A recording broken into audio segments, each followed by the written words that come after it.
We've talked about how President Trump's proposed budget cuts could hurt the Great Lakes, and tonight we're looking at the potential impact on public housing here in mid-Michigan. Christopher Lane tells us what the Lansing Housing Commission is doing to protect its funding.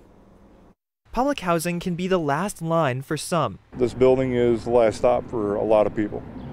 You know, if you lose residents here, you know, it's for a lot of people, you're right back to the streets. Which is why federal funding is so important to mid-Michigan. When it comes right down to it, there ain't no other simpler way to say it other than it's home. But with budget cuts looming at the Department of Housing and Urban Development, public housing could be in trouble. You don't have the funding structure.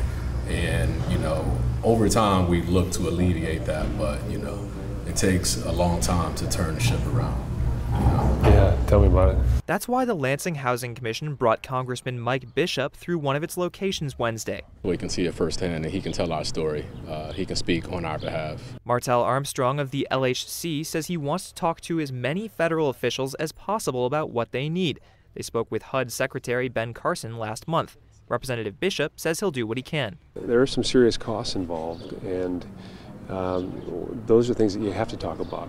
How do we most efficiently address costs like that in a community like this that really needs this facility?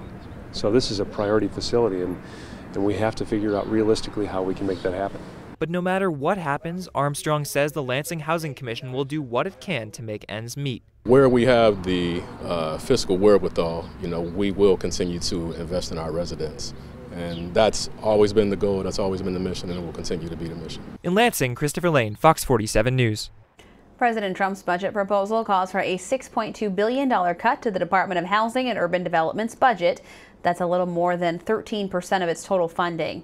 We'll have to wait and see what Congress does with that suggestion.